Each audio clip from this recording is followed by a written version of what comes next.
1857 के युद्ध की तैयारी 1856 में शुरू हुई जब लाल कमल के फूल पलटन को भेजे गए।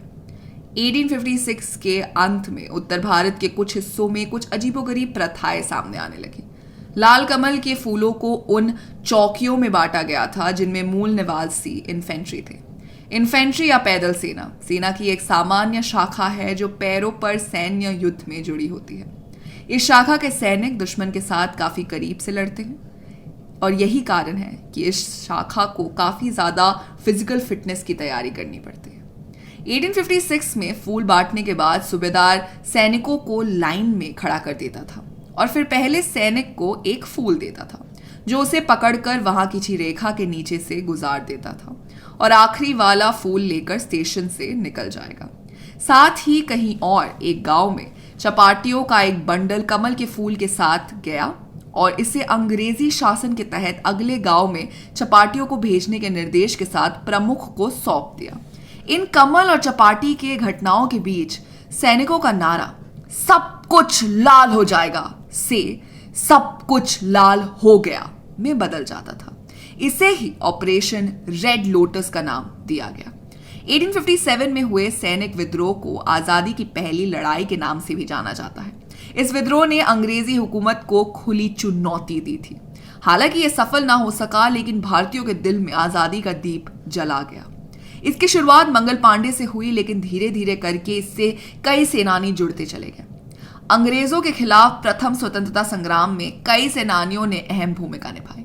उन्हीं सेनानियों में से एक है रामचंद्र पंडुरंग तोपे। 1857 में जब मंगल पांडे ने अंग्रेजों के खिलाफ मोर्चा खोल दिया था तो रामचंद्र, रानी लक्ष्मीबाई, अवध के नवाब और मुगल शासकों ने भी बुंदेलखंड में ब्रिटिश शासकों के खिलाफ विद्रोह कर दिया था। इस विद्रोह का असर धीरे धीरे साउथ इंडिया तक भी पहुंचा था। इसमें रामचंद्र ने कई भूमिकाएं निभाई। वे नाना साहेब के दोस्त, दीवान, प्रधानमंत्री और सेना प्रमुख के पदों पर भी अपनी सेवाएं देते रहे। लेकिन ये कुछ समय तक चला और कुछ समय तक रामचंद्र ने ईस्ट इंडिया कंपनी में बंगाल आर्मी की तोपखाना रेजिमेंट में भी काम किया था। परंतु स्वतंत्रता और स्वाभिमानी स्वभाव के लिए अंग्रेजों की नौकरी उनके लिए असहाय थी। इसीलिए बहुत जल्दी उन्होंने उस नौकरी से छुटकारा पा लिया और बाजीराव की नौकरी में वापस आ गए।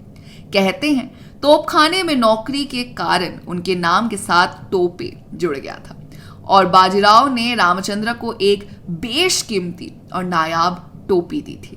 रामचंद्र इस टोपे को बड़े चाव से पहना करते थे। साथ ही वहां लोग उन्हें स्नेह से तात्या के नाम से पुकारते थे। अतः उन्हें उस टोपी को बड़े ठाट बाट से पहनने के कारण लोग उन्हें तात्या टोपी या तात्या टोपे के नाम से पुकारने लगे। तात्या को सेना के नेतृत्व का कोई भी अनुभव नहीं था, लेकिन वे लगातार कोशिश करते रहे और ये भी प्राप्त कर लिया। जब 1857 में दिल्ली में विद्रोह हुआ तो लखनऊ, झांसी और ग्वालियर जैसे साम्राज्य भी 1858 में आजाद हो गए। इसके साथ ही दिल्ली, कानपुर, आजमगढ़, गोंडा जैसे इलाके भी अंग्रेजी हुकूमत से पूरी तरह से मुक्त हो गए थे। लेकिन झांसी की रानी लक्ष्मीबाई को हार का सामना करना पड़ा था। सन 1857 के संग्राम की लपटें जब कानपुर पहुंची तो सैनिकों ने नाना साहेब का पेशवा और अपना नेता घोषित किया। तात्या टोपे को नाना साहेब ने अपना सैनिक सलाहकार नियुक्त कर दिया। तात्या टोपे ने नाना साहेब की सेना को पूरी तरह से संभाला था। टोपे ही सेना में सैनिकों को नियुक्त करते थे, प्रशासन और उनके वेतन का पूरा ब्यौरा रखते थे और वह सब उन्हीं की देखरेख में हो रहा था। उन्हें बेहद सम्मान की नजर से देखा जाता था। वे तेजी से बहुत ज्यादा फैसले लिया करते थे। ऑपरेशन के दौरान सैनिकों द्वारा आवश्यक भोजन की योजना बनाने में मदद करने के लिए कमल के बीज और रोटी के मोहरे को ग्राम प्रधानों को योजना पत्र के साथ दिया गया था। इसीलिए इस ऑपरेशन का नाम बाद में रेड लोटस पड़ा था। जब ब्रिगेडियर जनरल हेवलॉक की सेना ने कानपुर पर हमला किया तब तात्या बहादुरी से लड़े, परंतु 16 जुलाई 1857 को उनकी पराजय हुई और उन्हें कानपुर छोड़ना पड़ा। तात्या ने दोबारा सैनिक ताकत जुटाकर बिठूर को केंद्र बनाया। इस बीच हेवलॉक ने फिर हमला कर उनकी सेना को पराजित किया। तात्या ने यहां से निकलकर ग्वालियर, कंटिंजेंट रेजिमेंट को अपनी ओर मिलाया और नवंबर 1857 में कानपुर पर हमला किया। इस तीव्र आक्रमण से ब्रिटिश सेना के पांव उखड़ गए, लेकिन इस क्षणिक विजय के बाद 6 दिसंबर को ब्रिटिश सेना ने तात्या को पराजित कर दिया। तात्या ने खारी पहुंचकर फिर सेना और तोपें जुटाई और 22 मार्च को करीब 20,000 सैनिकों के साथ रानी लक्ष्मीबाई की मदद को पहुंच गए। यहां अंग्रेज सेना हारी, लेकिन कालपी में फिर तात्या को हार का मुंह देखना पड़ा। वे ग्वालियर चले गए और महाराजा जयाजी राव सिंधिया की फौज को मिलाकर फिर ब्रिटिश सेना पर हमला किया और ग्वालियर के प्रसिद्ध किले पर कब्जा कर लिया। यहां झांसी की रानी तात्या और राव साहेब ने नाना साहेब को पेशवा घोषित कर दिया, मगर ब्रिटिश सेनापति ह्यूरोज ने फिर हमला किया और फूलबाग के पास हुए युद्ध में रानी लक्ष्मीबाई 18 जून 1858 को शहीद हो गई। इसके बाद तात्या 10 माह तक अंग्रेजों पर छापा मार हमला करते रहे, मगर अंग्रेज कभी उन्हें पकड़ नहीं पाए।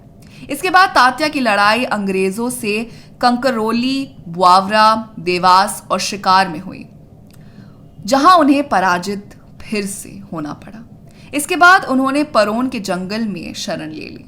यहां नरवर के राजा मानसिंह के विश्वासघात से 8 अप्रैल 1859 को अंग्रेजों ने उन्हें सोते हुए पकड़ लिया। वीर मराठा देशभक्त को 18 अप्रैल 1859 को फांसी पर चढ़ा दिया गया। टोपे को 1859 में एक गद्दार की मदद से अंग्रेजों ने गिरफ्तार कर लिया था और उन्हें 18 अप्रैल 1859 को मध्य प्रदेश की शिवपुरी जेल की बैरक 4 में 2 बार फांसी दे दी गई थी। ऑपरेशन रेड लोटस के मुताबिक तात्या कभी पकड़े नहीं गए थे, लेकिन कई का कहना है कि अंग्रेजों द्वारा फांसी पर चढ़े व्यक्ति तात्या टोपे नहीं थे, बल्कि एक हमशक्ल था जिसे नरवर के राजा मानसिंह ने अंग्रेजों को सौंपा था। तात्या टोपे का शौर्य केवल भारत ही नहीं अपितु विदेशों तक फैला है। यही वजह थी कि उन्हें उनके समकालीन इटली के महान योद्धा गैरीवाल्डी के समान माना गया। उन्हें कई विदेशी इतिहासकार भारत का गैरीवाल्डी भी कहते हैं। 1857 के विद्रोह का इतिहास लिखने वाले ब्रिटिश कर्नल मालेसन ने लिखा था कि तात्या टोपे चंबल, नर्मदा और पार्वती की घाटियों के निवासियों के हीरो बन गए।